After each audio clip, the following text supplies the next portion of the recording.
Well, we finally got the 53. The New York Giants were just about an hour behind, but we finally got the 53. Shout out to the beat writers for keeping us up to date throughout the day with all of the cut news and stuff like that, the waiver news. So we kind of had an idea before the 4 o'clock deadline of what the New York Giants roster was gonna look like in 2025. There were some surprises. As far as some people that got waived today. Elijah Chapman being one of those guys. Turbo Miller was a fan favorite. He was one of those guys. Greg Dulcich, the tight end who I had making the 53, was another surprise to me. We ended up keeping Chris Manhertz. But we're going to talk about this 53. Not going to be a long, drawn-out video. There's enough people in the content community that have the long format talking about this roster. I'm going to try to keep it short, keep it brief for the people that like to get their information fast. Some people don't got time to waste. It is what it is. I might do a live later, that way I can talk directly with the people. We'll see what happens with that. Maybe in the maybe in the comment section, let me know if you guys are interested in that, and maybe I might do that later on tonight. But without further ado, let's talk about the 53 for the New York Giants for the 2025 season. Starting with the quarterbacks. Got the news this morning. Woke up, saw that Tommy DeVito was waived. Can't say that I was surprised at all, not in the least bit. There was a late push yesterday about the Giants could possibly keep 4 quarterbacks. Delusional behavior. Absolutely delusional behavior. But again, people like what they like. Fan favorites are fan favorites for a reason. Woke up this morning, Tommy DeVito was no longer a New York Giant. But not for long. He makes it through the waivers. He's coming back to the practice squad. He'll be a New York Giant by Thursday. Trust and believe Tommy DeVito is going to be a New York Giant by Thursday on the practice squad. But never mind that. Why? Because we're talking about the active 53 roster. No surprises when it comes to the quarterback. Wilson, Winston, Jackson Dart. Nothing else to talk about there. Nothing else to talk about. Running back room. I thought they were going to keep 4. I originally thought Cam Scatterbull was going to start on the pup. That didn't happen. Then I said, you know what? Maybe we keep 4. That did not happen. Fan favorite, Turbo Miller, gets cut earlier today. Another guy I think can make it through waivers and make it back to the New York Giants, which I think is a good thing, because we don't know how healthy Cam Scatterbull really is, and if he re-injures that hamstring, you want somebody like Turbo Miller close enough to bring up from the practice squad and be that third running back. You don't want to be shopping for new running backs and bring somebody along quickly if it happens to go down with one of these guys getting injured. But at the end of the day, Devin Singletary, despite how a lot of people feel, makes the 53. The money is a factor. A lot of people are ready to throw Devin Singletary to the Wolves. Me kinda like Tracy, like Cam Scatterbull, but I understand you have a seasoned vet and Devin Singletary making the 53. You can be mad at it, but you got to deal with it. It is what it is. The wide receiver room, man. Some controversy when it comes to the wide receiver, especially when it comes to Jalin Hyatt. I felt like sometimes I was on an island by myself. Not really, but feeling like I was on an island by myself when it came to Jalin Hyatt. You guys know that. You guys watch the channel. Make sure you hit that subscribe button too while you're at it. Jalin Hyatt makes the 53. Jalin Hyatt makes the 53. A lot of people are upset about it. I'm saying this right now. I am, because he's on the team. He's on the 53 right now, so everybody has a chance right now to say, I'm going to continue to say this kid sucks, he shouldn't be on the team, or, you know what, he made the 53, this might be his last chance, let's root for the kid. Two types of people in the world. Which one will you be? He's on the 53 now. Are you going to support him, or are you going to continue to kick him while he's down? I'm curious to see what happens when it comes to that. But actually a couple surprises. Ihmir Smith-Marsette did not make the 53. Everybody had him penciled in as a returner until what happened? A couple weeks ago, Gunnar Olszewski gets re-signed by the New York Giants, and then turns around and has some fantastic showings in some preseason games at wide receiver, not as a returner, but as a wide receiver, and the writing on the wall became visible. You're like, okay, well, Gunnar Olszewski's doing a lot of things. Well, he might be able to give you more than Amir Smith-Marsette can give you as far as on the offensive side. And then that absolutely came true. Amir Smith-Marsette did not make the 53. That one hurt. Shout out to Jersey. Shout out to Smith-Marsette. Shout out to Nook. That one hurt. That one hurt a little bit. Pause. Yeah, he did not make the 53. I do believe he's the better returner between him and Gunnar Olszewski, but you can't deny what Gunnar Olszewski did in the preseason. He took advantage of his opportunities. He outplayed Amir Smith-Marsette, on the field.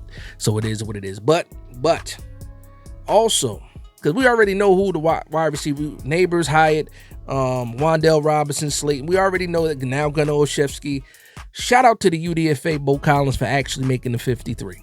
Another fan favorite. We gave him a little bit of a hard time because of some of the drops he had in the last preseason game. But at the end of the day, the kid worked his tail off, got reps with the ones when Malik Neighbors wasn't available, when Jalen Hyatt wasn't available. He was taking advantage of his opportunities. The coaching staff ended up liking him, and he makes the 53. Shout out to Bo Collins for making the 53. Now, let's talk about this offensive line. We're going to talk about this offensive line because something surprising happened. Joshua Ezeudu, right? Joshua Ezeudu went from a guy that everybody wanted off the team. He ended up having a fantastic summer. Training camp, preseason, fantastic summer. And then all of a sudden, injury hits him. We don't even know anything about it. And he ends up on the IR for the first 4 games of the season. Now, that sucks for him because, again, he went from everybody thinking he was gone to saying, wow, he actually looks pretty good this summer, to he's on the IR again. Excuse me. And I'm like, it's just bad luck. It gotta be just bad luck for him. So just thinking about the 10 offensive linemen, 10 offensive linemen that the New York Giants kept. Jermaine Illuminor, obviously Andrew Thomas, John Runyon, JMS, Greg Van Roten. Those are your 5 starters, right?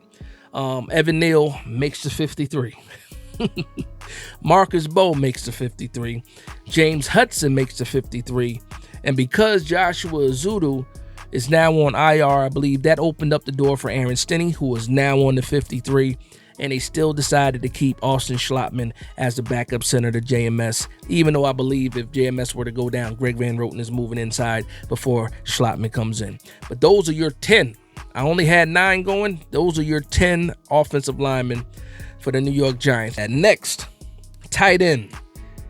Guess who made the 53? You see the thumbnail. Guess who made the 53? The initial 53, I should say. But Daniel Bellinger. Shout out to Daniel Bellinger for making the 53. Sometimes I felt like I was on an island by myself when it came to, supporting Daniel Bellinger. But he makes the 53.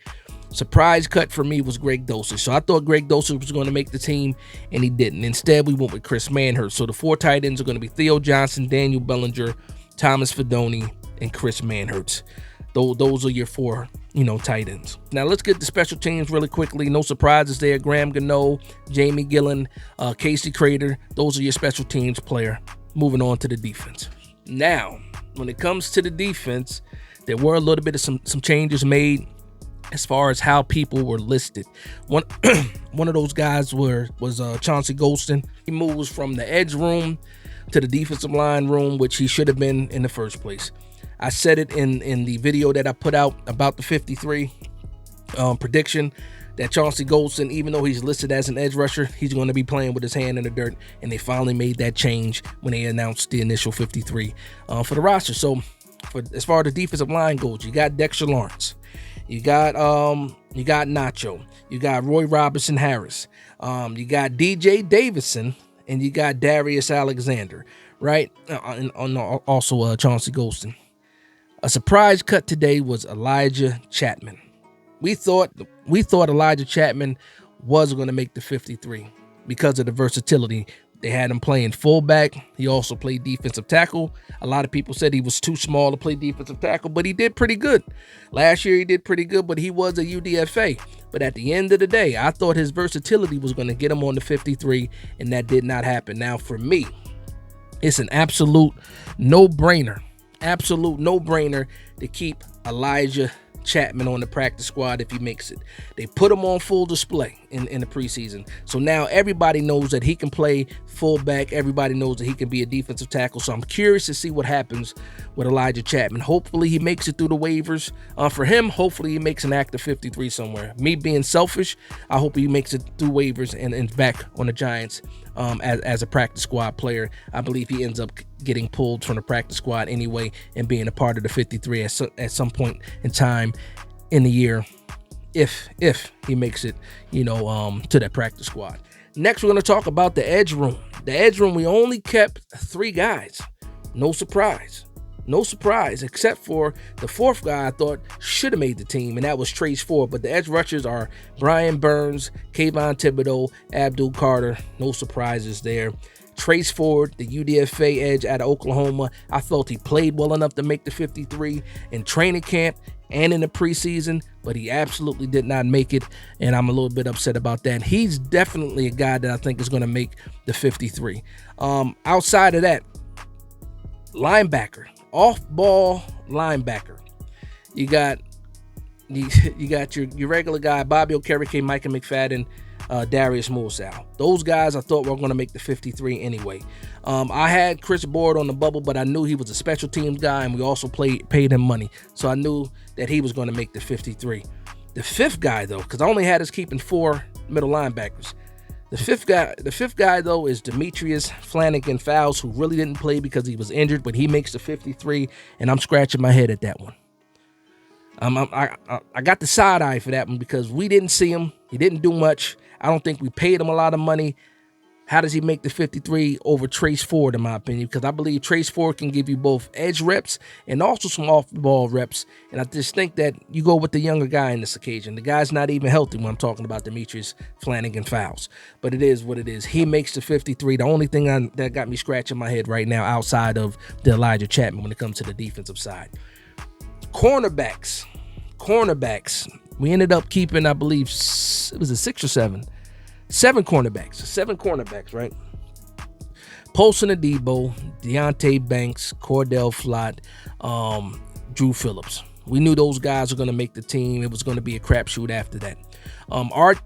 Artie Green made a late push, made some fantastic plays in the preseason, flashed run game, passing game, or I should say run defense and passing defense, was able to make plays in those occasions as well. I actually made a correction to my original video, and in the live stream I said I had Art Green making the 53. Fantastic. Corey Black was a guy that I also had making the 53 because he was a rookie, and Shane really doesn't like to get rid of his rookies in that first year. So that wasn't a surprise for some people. It was a surprise that Corey Black made the squad, but not for me. But the last name, Nick Jones. Nick Jones, who had it was an up and down roller coaster summer for him. He was making a lot of plays early in training camp, and then he kind of fell off a little bit. But then he showed his versatility to play cornerback, slot, and safety. And then you saw him getting some reps at safety by the time we got to the last preseason game. And that was good enough for him to make the 53. Give you that versatility. We only kept 3 safeties, so even more reason that Nick Jones will make the squad because he gives you that versatility as a safety as well. And with that being said, let's move it right back to safeties. Dane Belton, Javon Holland, Tyler Nubin, the only 3 safeties on the roster, the official 3 safeties on the roster. So we got an edge room with only 3 players, and we got a safety room with only 3 players. The New York Giants are 3rd in the waiver wire. So to me, there's definitely going to be some changes between now and Thursday for sure. Some guys are only going to make the team for one day, and that absolutely sucks because these guys just blood, sweat, and tears throughout the years trying to make their dream come true in the NFL. And some of these guys will only make the squad for one day. Not sure who those guys are going to be, but I do have some ideas. But the Giants are 3rd in the waiver wire. I'm looking at some of these names of guys that got released. There's definitely going to be some interest in the New York Giants. I'm about 90% sure are going to make some changes. I might even be 99% sure that the Giants are going to make some changes. But man, let me know how you guys feel about the 53. At the end of the day, a lot of good players got released. And when was the last time that you could say that about a New York Giants team? I'm excited about that. I'm very excited about that, but I'm more excited to hear what you guys have to say. So with that being said, I want to thank everybody for vibing with me. Please like, comment, and subscribe. And from one Giants fan to another, this is Big Dash Knows, Big Blue Nation. Let's go.